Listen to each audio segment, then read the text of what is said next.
नमस्कार सम्पूर्णमा म दिपानिता गजरेल विश्वचार्य आसामबाट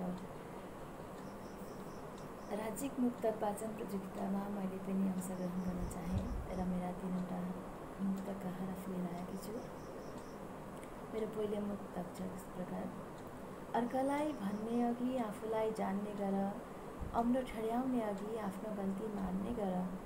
अर्कालाई भन्ने अघि आफूलाई जान्ने गर, अम्लो ठड्याउने अघि आफ्नो गल्ती मान्ने गर। गल्ती त मानिसको मात्र होइन, देवताको पनि होला हो। अर्कालाई भन्ने अघि आफूलाई जान्ने गर, अम्लो ठड्याउने अघि आफ्नो गल्ती मान्ने गर। गल्ती त मान्छेको मात्र होइन, देवताको पनि होला हो।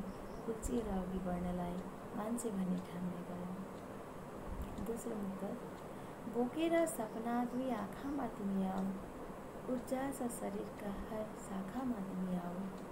बोकेर सपना दुई आँखामा तिमी आऊ, ऊर्जा छ शरीरका हर शाखामा तिमी आऊ। पाखुरामा बल र आँट गोर्खे रगतमै छ, पाखुरामा बल र आँट गोर्खे रगतमै छ। सुनखरी फुलाऊ यसै भिर पाखामा तिमी आऊ। मेरो अन्तिम मुक्तक छ। अब पोख मनका भाव सुन्छन् सबैले, देखाऊ आफ्ना पीर मनका रुन्छन् सबैले।